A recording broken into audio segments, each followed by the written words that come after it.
series ng Growing in the Spirit Seminar. At ito po ang ating pang-anim na panayam, Overcoming the Flesh. Bago po ang lahat ay muli tayo humingi ng biyaya sa Panginoon sa pamamagitan ng isang panalangin. In the name of the Father, of the Son, of the Holy Spirit. Amen. Lord, today ito po ang aming panalangin, that we be drawn closer to you. Yes, Lord, mahirap kasi pag wala ka sa buhay namin, sa presensya ng aming buhay. Pag wala ang iyong Holy Spirit, Lord, mahihirapan kami. Kaya that is our prayer for today, that you be drawn closer to us, so that, Lord, we can allow your Holy Spirit to take full control.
Amen. In the name of the Father, of the Son, of the Holy Spirit. Amen. Thank you, Lord. So, ngayon po ay bago tayo pumunta sa ating Overcoming the Flesh, yung ating panayam, medyo i-review lang natin konti ang history of salvation. History of salvation, when God created the universe, marami siyang kinreate, kompleto, di ba? Lahat, mga hayop, mga halaman, kompleto. At si Adan at si Eva. And Adam and Eve were created according to the image and likeness of God. Nasaan ba sila noon? Nasa paraiso. In the paradise.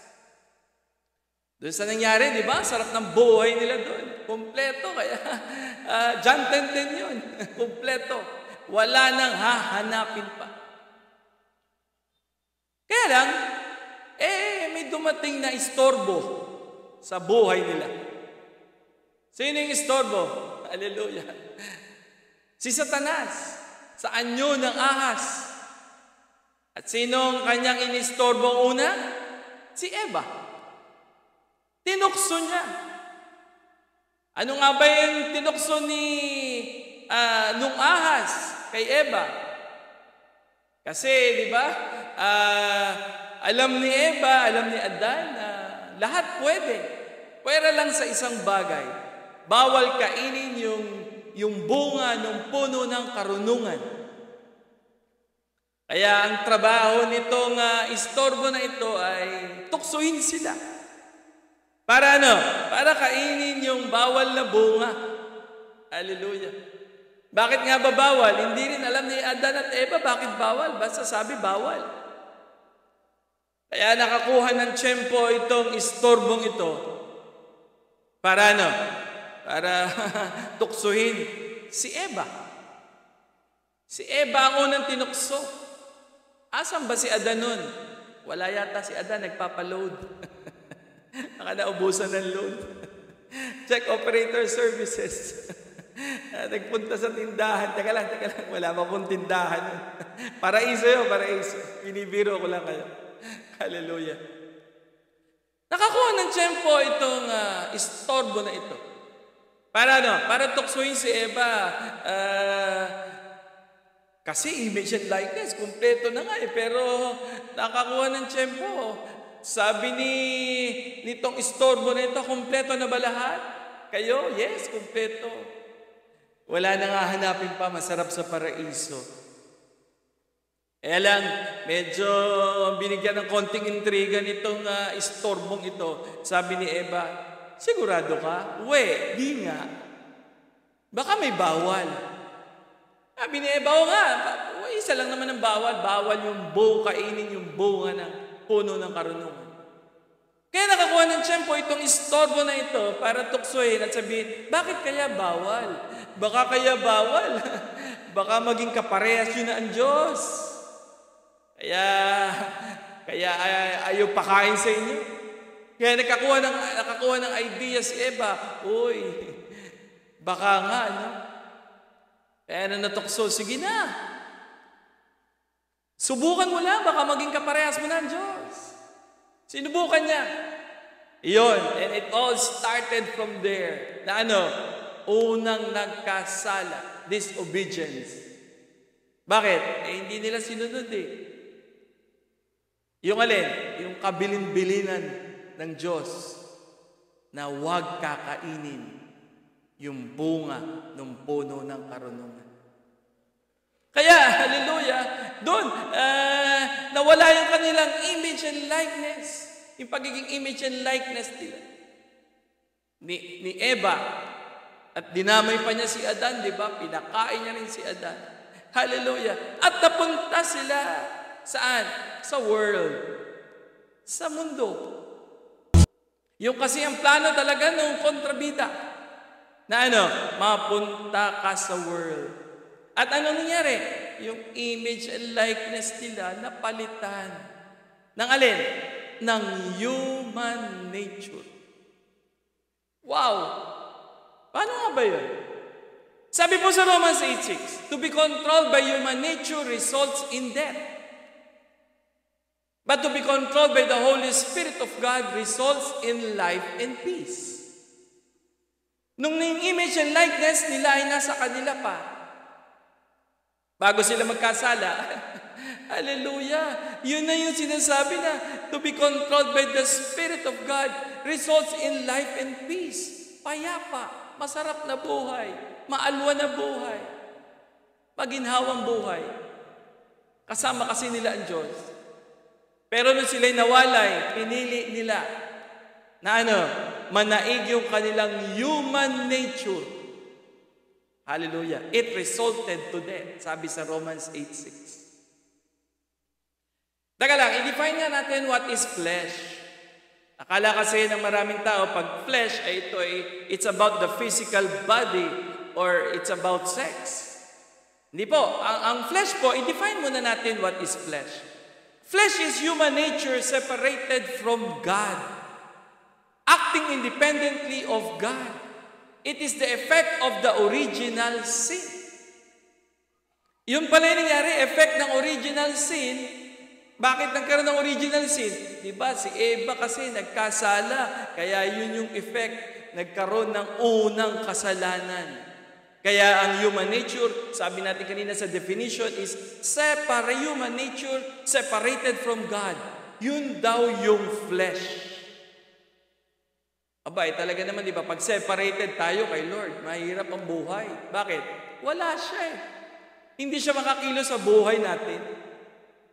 Alam natin yan. Lalo na ako, alam ko yan. Yung buhay ko na wala ang Diyos, hallelujah. What I can say, what a disaster.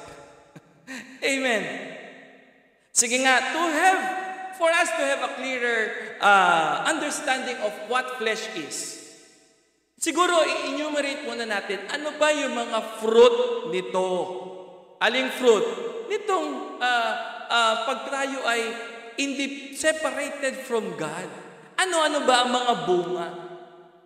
Alam mo, si Lord alam nyo, gumamit si Lord ng mga animals, mga hayop, para i-illustrate itong mga binabanggit ko sa inyo. Ano nga ba ang mga animals na medyo ginamit ni Lord? Unahin natin siguro ay baboy. Bakit kaya baboy? Kasi doon sa istorya, di ba, sa prodigal son story, di ba, napunta siya doon sa babuyan. At para na rin siyang naging baboy. So pag sinabi mo palang human nature in us, minsan pala, kaya pala baboy, ginamit ni Lord na animal ay baboy, minsan pala binababoy natin yung ating mga sarili. Kaya we are separated from God. Naalala ko yung lagi nilang binabanggit, yung bakit daw ang biik naglalakad, di ba nakakita na kayo ng biik? Di ba naglalakad na ang biik ay lagi nakayuko? Bakit nakayuko ang biik pag naglalakad? Nahihiya sila. Kasi ang nanay nila baboy. Hallelujah. Tama naman, di ba? Isipin mo, kung yung mga anak natin, nakayuko lagi, hiyang-hiya. Bakit? Ang baboy kasi ng tatay ko, ng nanay ko. Binababoy nila buhay namin.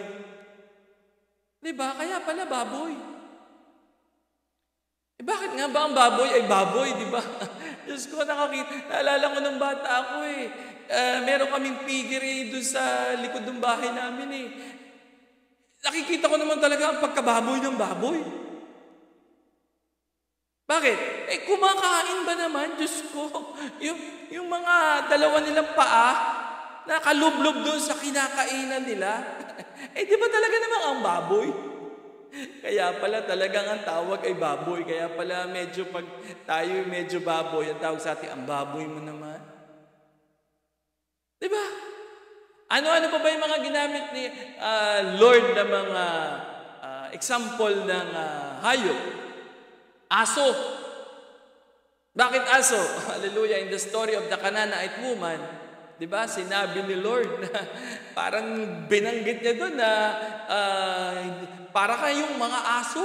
Para daw aso yung Canaanite woman. Bakit? Kasi pagano sila Kaya medyo matindi yung sabi ni Lord doon, aso. Pero gusto ko yung Canaanite woman, sabi niya, aso man po, pero nag-aabang din naman kami ng mga mumong nalalaglag sa pagkain ng aming mga amo. Inamin niyang siya'y aso. Hallelujah. Bakit ba aso? Minsan na kasi tayo ay aso Paano ba yung aso? Pag kinahulang ka, ang gagawin mo? Kakahulan mo rin. Aw, aw, aw, aw, aw, awayin mo rin. Minsan pa nga, gumaganon pa, di ba? Para tayo minsan mga aso. Pag nakikipag-away. Kaya pala sinabi ni Lord na aso. Ano pa ba? Meron pa yung kambing. Minsan para tayong kambing. Sabi ni Lord sa gospel, sa isa sa mga gospel, on Judgment Day, di ba? Ihiwalay ang tupa sa kambing. Magandang isipin, ano ba? Kambing ba tayo? Baka hanggang ngayon kambing pa rin. Ba't ano ba ang kambing? May sungay, nakikipag-away. Hindi nagpapatalo. Amen. Kaya pala sabi natin kanina, di ba? An animal inside us. May mga pagkakataon yung animal inside us ang namumutawi, ang naghahari. Kaya pala tayo minsan nagiging baboy, nagiging kambing, nagiging parang aso. Hallelujah. Ngayon nga po siguro, meron po kasing two methods available to man in order to please God. Yun yung ating pag-usapan. Para mas lalo nating mabigyan diin yung etong ating on how to overcome the flesh. So, two methods.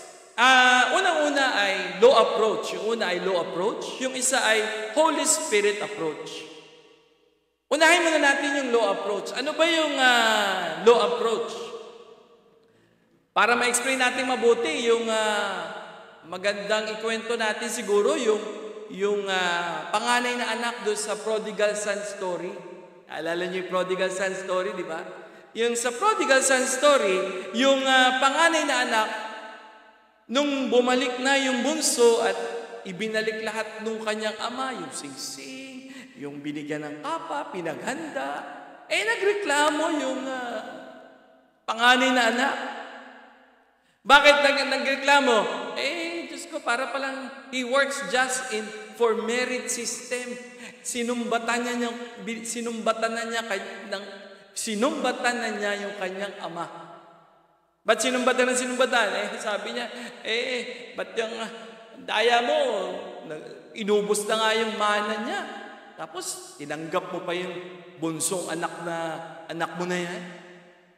Ako, nagtatrabaho naman ako lahat. Ako, minsan ganun tayo, di ba? Merit system. Minsan sinusumbatan natin ng Diyos, Lord, ginawa ko na ito. Lord, nag-serve ako ng ganito. Yung palang problema, pagka medyo low approach, ang dating mo yun naman ang di ba? Mahirap. Another example maybe is the story of the rich young man. Di ba? Alam niyo yung kwento, di ba? Yung sa rich young man. Tinanong niya si Lord, what must I do to inherit the kingdom of heaven? Sinabi ni Lord yung mga dapat lang gawin. Di ba? Mahalin mo ang iyong Diyos, mahalin mo ang iyong kapwa, pamigay mo ang iyong mga kayamanan. But the rich young man, bumalik siyang napakalungkot. Bakit? Hallelujah. Akala niya, nagawa na niya lahat para kay Lord. Malaki pa pala ang kulang. Minsan ganun, akala natin na nagawa na natin lahat para kay Lord. Ngunit, ang dami naman pala nating kulang. Ang kulang natin, hindi natin mamahal ang ating kapwa. Hindi natin ma-share kung ano yung meron tayo. Para maging biyaya tayo sa ating kapwa. Yung pala naging problema ng rich young man. Hallelujah. Yung isa pa, yung the Pharisee and the publican. Yung istorya doon sa Pharisee and the publican, di ba? Yung Pharisee, sabay sila pumasok sa templo at pinagbayabang niya kay Lord, Lord, eto ako. I do my tithes. I serve. Tapos, ay yabang ng dating. Ba't mayabang? Okay na sana rin Pero, nung dumating yung publican, sabi niya, Lord, not unlike that publican. Diyos ko'y dinahamay pa. He is a sinner. Diyos ko po. Gusto ko yung attitude ng publican. Bakit? Sabi ni publican, humihingi ng tawad. Pinapalo niya yung kanyang dibdib. Sabi niya, forgive me, Lord, for I am a sinner. Ang hirap kasi minsan pag law approach, yung binabanggit natin kanina. Well, law approach cannot make us holy. Akala kasi natin magiging holy na tayo dun Akala natin we can save ourselves with what we do. Paano na yung what we do not do? Yung pala magiging problema doon. Okay, punta tayo doon sa Holy Spirit approach. Ayan, mas gusto ko to. Mamaya, mamimili tayo. Saan tayo? Doon sa law approach or doon sa Holy Spirit approach? Ano naman ang Holy Spirit approach? In the Holy Spirit approach, unang-una dito ay we must accept Jesus as our Lord and Savior. Paano ba yung Lord and Savior? How is He Lord? How is He Savior? Problema lang kasi minsan, lalo na alam nyo, nung wala pa ako kay Lord, nakakaya mga aminin. Minsan si Lord, Savior lang sa akin noon. Hindi siya Lord. Paano Savior? Pag kailangan ng tulong, Lord, wala akong mambayad ng ganito, Lord, may ganito. Pag na-bless ako, ay, thank you, Lord. Yun ang prayer ko nun eh. You are really my Savior. Savior lang siya. Doon sa mga pagkakataon, mga kailangan ko, lalo na doon sa mga material na bagay. Pero is He Lord? Malaking pagkakaiba ang Savior and Lord. Pag Lord kasi, sabi natin kanina, all the areas of our life, hahayaan mong si Lord ang mag-take control. Amen. So masarap pala yung Lord and Savior. We must accept Jesus. Sabi ni Lord, di ba sa Gospel, who do you say that I am? Pag tinanong siguro tayo ni Lord, who do you say I am? Aba, minsan, kung doon sa dati kong buhay, Lord, Savior kita sa mga pangangailangan ko. Lord, ATM machine pag kailangan ng pera. Hallelujah. Lord, dispenser of graces, dispenser of the things that I need. Aba, pag ganun pala, pag tinanong tayo ni Lord, o lalo na ako kung tatanungin ako ni Lord, kung yun ang sagot ko, wow! Nakakahiya naman. Kaya pala, ang sarap pala pag tinanong ka ni Lord, who do you say I am? Lord, you are my Lord and my Savior. Hindi lang Savior, pati Lord. Higit sa lahat ay Lord. To make Him Lord, we must take the attitude of Mama Mary. Ano ba sabi ni Mama Mary nung dumating yung angel? Nasabi ng angel, ikaw ay magdadalang tao, di ba? Sala lang ng Espiritu Santo. Anong sagot ni Lord, ni Mama Mary? Ang sabi ni Mama Mary, gusto ko yung sagot niya. I am the maidservant of the Lord. Be it unto me according to your words. Gusto ko yung isa sa kanta Happy na, be it unto me according to your words. Wow! Ganun pala yung pag sinabi mong for the Lord to take over of all the areas of our life is like that kung ano yung sinabi ni Mama Mary. Na I am the maidservant of the Lord. Be it done to me according to your words. Kaya alam nyo, sa charismatic, na natutunan mo talaga Yung alin? Yung thy will be done prayer. Na Lord, bahala ka na. Ikaw ang nakakaalam ng lahat. Your will be done. Kasi mahirap pag yung will natin, di ba? Ang lagi nasusunod Sabi nga natin kanina, all the areas of our life. Hindi pwedeng mamili lang tayo Ano yung pipiliin mo? Ito lang muna, Lord. Wag muna ito. I'm still enjoying this. Tako, kaya pala, sabi nga natin, nung tayo'y nag-LSS, di ba? Isusuko na natin lahat. Wala ka nang ititira. Di ba? Pag kumanta ka, kunin mo na ang lahat sa akin. Lahat. Isusuko mo na Kaya pala, thy will be done Di ba? Life is about God. Tandaan natin yon.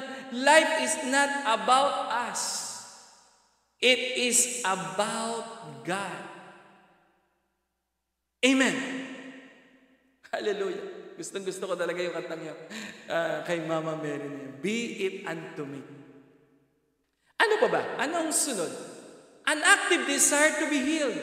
We must have daw that active desire to be healed. Ano ba yung active desire? Yung gusto mo talaga na ma-heal ka. Halimbawa, may sakit. Di ba? Sabi ni Lord, the healthy do not need a doctor, only those who are sick. Siyempre nga naman, di ba? Yung mga wala namang sakit, kailangan mo ba ng doktor? Hindi. Doon lang sa mga may sakit. Kaya nga, di ba, lumalapit tayo pag tayo may sakit. Pumupunta tayo sa doktor. Ganon din kay Lord. We must have that active desire of what? Desire of what? For us to be healed. The story of Bartimaeus. Alam natin yung story ni Bartimaeus, di ba? Isa siyang bulag. Sabi niya kay Lord, Lord, I want to see. Di ba? Ano bang ginawa ni Bartimaeus? Umakyat siya sa puno. Siya ba yun? Teka lang, nililito ko kayo.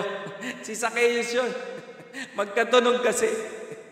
Para hindi kayo malito, Zacchaeus umakyat sa sycamore tree. Kaya, pag Bartimaeus, hindi siya makakakyat sa puno. Bakit?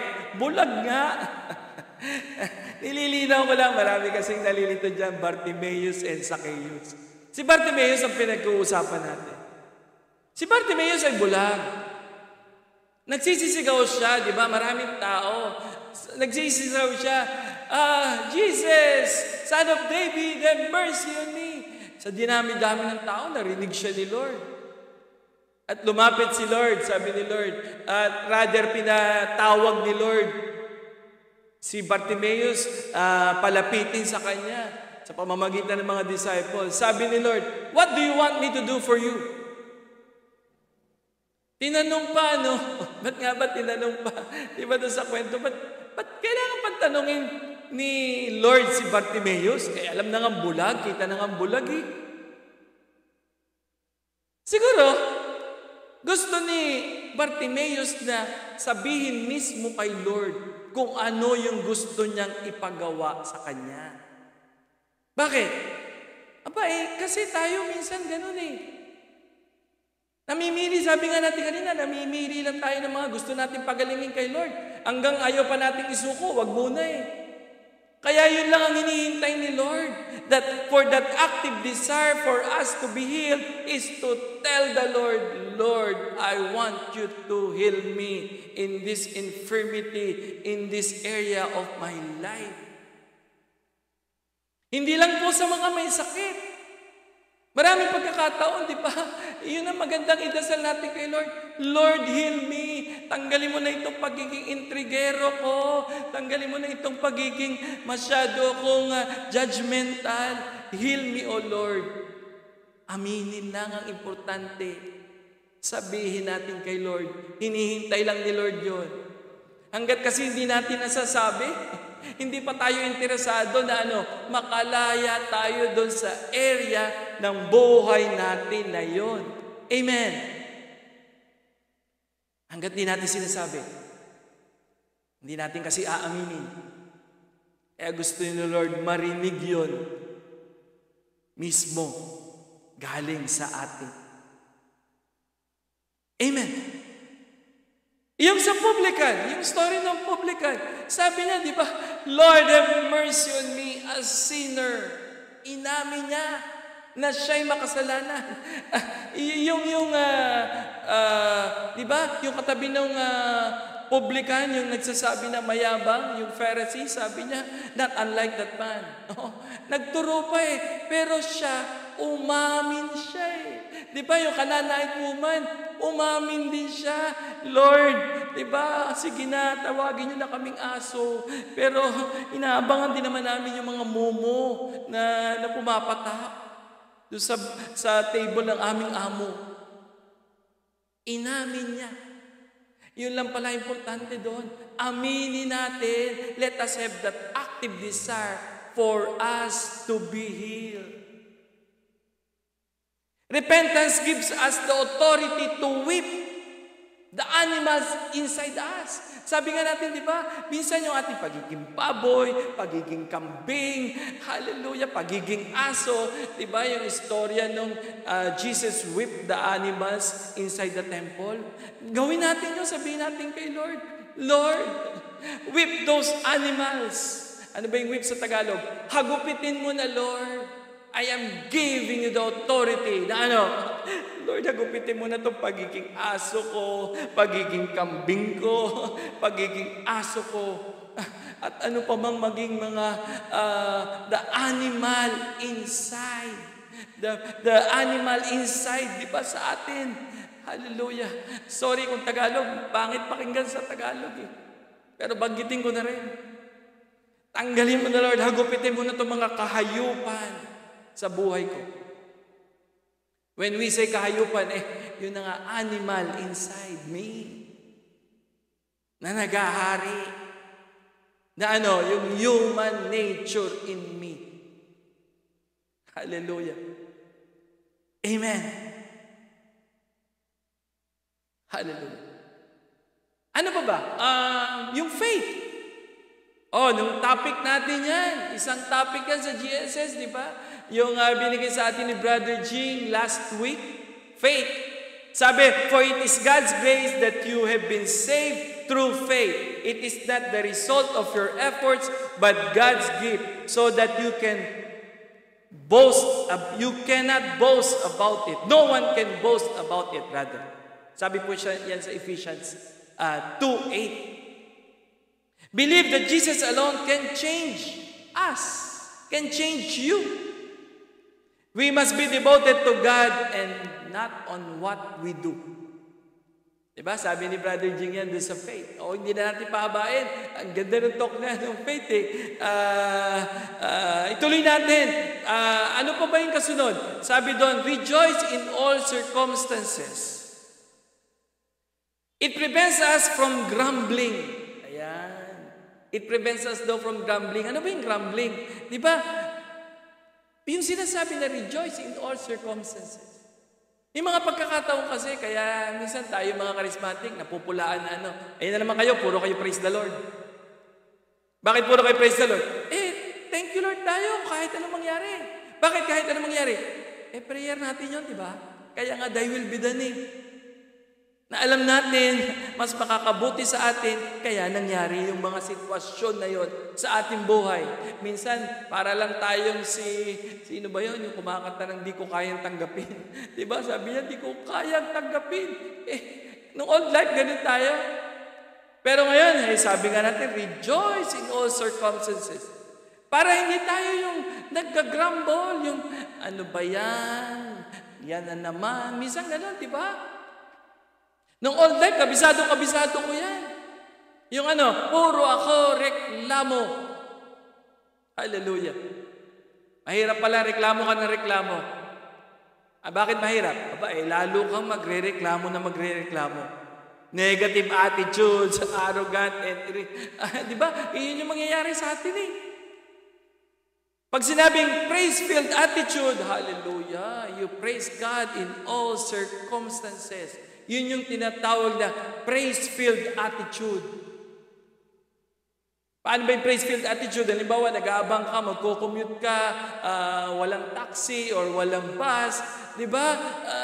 Wow, ano yung praise-filled attitude?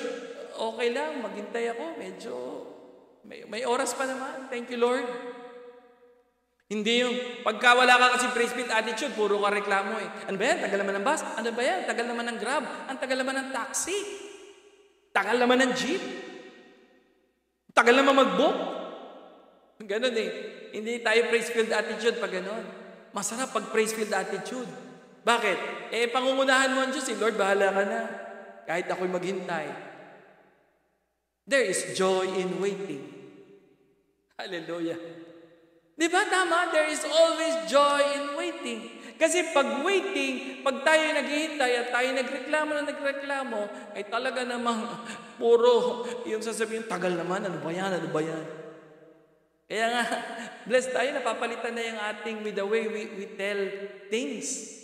We say things. Hindi na puro reklamo. Nakakasanayan na natin sabihin, buti na lang, okay lang, I can wait. There is joy in waiting. Wow, there is joy in waiting. Hallelujah. Ano pa bang Holy Spirit approach? Isa pa ay yung problems as crosses. Ano yung problems as crosses? Yung mga problema na na-encounter natin. Let us make it as our cross. Yun na yung share ni Lord sa cross. Yun yung gawin nating share. Lord, this is my share. Hindi man tayo crucified with the Lord, di natin kaya yon. Pero at least we can share. Di ba? Make it as our cross. Sabi nga natin kanina, yung mga problems we encounter, we should accept it. Bakit accept it? Aba, mahirap naman kasi kung isinusuka natin eh. Bakit mo isusuka? Yun nga, hindi ka praise-filled attitude. Hindi tayo praise-filled attitude. Isusuka mo lahat ng isusuka. Ito namang ang bigat naman itong cross ko na to. Ang hirap naman ng buhay na ito. Ayoko na. Yun. Yun pala. Kaya pala nagiging cross at kaya pala bumibigat. Huwag kayong mag-alala pag tayo may cross na binubuhat. Meron tayong na-experience sa mga problema or struggles in life. Bakit? Kasama nating nagbubuhat ang Diyos. Kaya nga sabi niya, di ba? In one of the Gospels, come to me, all you labor, all of you who labor. Lahat na nabibigatan, pagagaanin ko. Hallelujah! Panghawakan lang natin yung promise na yun. Bakit? Bakit niya pagagaanin? Tutulungan niya tayo eh. Kasama niya tayong nagbubuhat. Ulitin ko lang ulit. Kaya pala bumibigat, solo natin binubuhat. Alam ko yan. Kaya ako bigat na bigat noon, parang hinahata ko yung mga paa ko pag naglalakad. Bakit? Pinakaya ko eh. Feeling ko kaya ko. Hindi ko inaasahan na lagi ang Diyos. Hallelujah. But after my LSS, wow! Doon ipinaranas sa akin ni Lord, doon ko naunawaan ng tuluyan na Kaya nga pala Lord, kasama kita nagbubuhat ng cross. Kailangan pala Lord, hallelujah. That acceptance will destroy that human nature in us and pave the way for God's grace. Kaya yung ating human nature in us, hallelujah, mawawala yung lahat ng yan. Sabi natin, Jesus will whip away those things so that His grace, pave the way for God's grace. Problems become crosses. Yung ating mga problema, it becomes our process if they change us and allow us to grow. Yung pala yun, no? Na nagiging cross yan kasi inaalaw natin na baguhin tayo dahil sa pagbubuhat natin, dahil sa pagtanggap natin sa mga bagay na yan. And it will allow us to grow. Amen. Kaya, huwag natin sabihin, yan na naman yung cross ko, ayoko na niya. Hindi. Masarap tanggapin. Para pag tinanggap na natin, hallelujah, wow, bubuhos ang biyaya. Bubuhos ang pagpapala. Di naman tayo kakabahan eh. Sabi nga natin kanina, kasama natin siya, ba't tayo kakabahan? Amen. Hallelujah. After our LSS, ngayon na tayo nagsiserve na, there are still remaining sins. Bakit nga ba may mga remaining sins pa? Sabihin na, hindi pa natin siguro, sabi natin, Lord, ba't pa kasi sabi dyan bakit meron pang remaining sins? Well, hallelujah. After na nga tayo mag-serve, tayo nagsiserve ng ganyan, na ngayon, some sins, actually, nung tayo nag-LSS, they disappear by God's grace. Nawawala lahat. Pero, some sins will not be removed because the Lord want it na mawala na yan sa pamamagitan ng ng ating obedience. Paano nga ba yung bakit obedience? Sabi ni Lord sa John 8, go and sin no more. Ibig sabihin ng go and sin no more, we do it by obedience. Na sin no more. Parang sabihin nyo yata, sin no more, kaya mo ba yan? Hindi. Hindi, mahirap. Pero with God's grace, pipilitin niya natin Tatrabahuhin natin. Kasi pag hindi naman natin tinrabaho, di ba? Sabi ni St. Paul sa Philippians, continue to work out your salvation. May kaduktong, with fear and trembling. Pag hindi natin tinrabaho yung ating kaligtasan, hallelujah, anong mangyayari sa atin? Marami nagsasabi, di ba? Tanggapin mo lang si Lord, Lord and Savior. Okay na. Pag tinanggap mo siya, ligtas ka na. No? Ligtas na? Tatanungin ko, ligtas na? Paano kung hindi ko naman tinatrabaho yung aking kaligtasan? Yung sabi ni St. Paul sa Philippians. Work out your salvation. Paano example? Halimbawa, ako ay magnanakaw. Halimbawa, ako ay magnanakaw. Sabi doon, accept Jesus as your Lord and Savior. Lord, ikaw na ang aking Savior, ikaw ang aking Lord. In-accept ko siya. Pero, bumalik pa rin ako sa pagiging magnanakaw. Halimbawa, will I be saved? Sabi doon, masisave daw ako. Tanggapin ko lang siya. Hallelujah. Parang ang hirap yata yun. Hindi ko naman isinasabuhay yung kanyang salita. How can I be saved? Baliwala yun. Kaya dapat pala tinatrabaho natin yun. Na iwasan ang paggawa ng masama. Pag iniwasan natin ang iniwasan yun, magiging way of life na natin yun. Na hallelujah, makakasanayan na natin ang paggawa ng kabutihan. Way of life nga Kaya nga nung old life natin, di ba, nakasanayan natin yung mga hindi magandang gawain Bakit? Pag nakasanayan mo na, mahirap ng bitawan. Kaya yung pala ang sinasabi ni Lord. Di ba? Yung pala yung sinasabi ni St. Paul, let us continue to work out our salvation. Di ba? Kasi yung mga remaining sins na binabanggit natin. Di ba? It allows us to be humble and accept na may mga kasalanan pa tayo Marami pa tayong mga hindi na isusuko. Mapapansin na rin natin na we are not better persons, di ba? Compared to others. Di ba, minsan gano'n At mape-prevent pa natin yung i-judge natin yung maraming tao. Yan, sila ganyan. Yan, sila ganyan. Sila ganyan. Ako, tingnan niyo ako. Hindi. Those remaining sins will allow us to prevent from judging other people. It makes us understand that we are co-sinners. Lahat tayo Mga makakasalanan, pare-parehas lang tayo. Amen. Hallelujah. Pare-parehas lang tayo. Kaya yan ang dapat natin ang isuko. Mamaya, we are going to pray and tell the Lord, Lord, that human nature in me, ayoko na dyan, Lord. Gusto ko nang bumalik sa paraiso. Gusto ko nang bumalik, Lord, kasama ka. In the paradise, kung saan ang buhay magiging ganap. Hallelujah. Let that be our prayer. Amen. Iwanan ko kayo ng isang challenge. Ano yung challenge? Philippians 4:13. Sabi sa Philippians 4:13, I can do all things through Christ who strengthens me.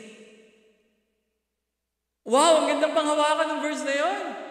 Alam niyo, isa yan sa mga favorite verse ko. Philippians 4:13. Bakit? I can do all things. Wala na pala akong dapat ikatakot. Lahat pala kaya ko nang gawin. Bakit? Through Christ who strengthens me. Hindi ko talaga kaya. Aaminin. Inaamin naman natin lahat, diba? Hindi natin kaya. Yung alin? Yung hayaan na ang Holy Spirit lagi mag-take control? Na doon tayo sa paradise? Hindi natin kaya yun. Kung wala ang grasya ng Diyos. Kaya yun ang ating pabaon today. take out. Let us consume it bago tayo matulog. As our reflection before we close our eyes. Yes, I can do all things with Christ who strengthens me, through Christ who strengthens me. Let us pray today that God grants us that active desire for us to be healed. To be healed from all the areas of our life. Hindi lang doon sa mga sakit natin. Hindi lang sa mga infirmities. But most of all, higit sa lahat, lalo na doon sa area ng buhay natin na medyo ayaw pa natin or takot pa tayong isuko kay Lord. Let that be our prayer today. Let us tell the Lord, Lord, I look to you as my healer, as my Savior. I look to you, Lord. Heal me from all the areas of our life, of my life. Hallelujah. I will raise my hand, Lord, and look to you as my Savior, as my healer, as my Lord, as my God. Hallelujah.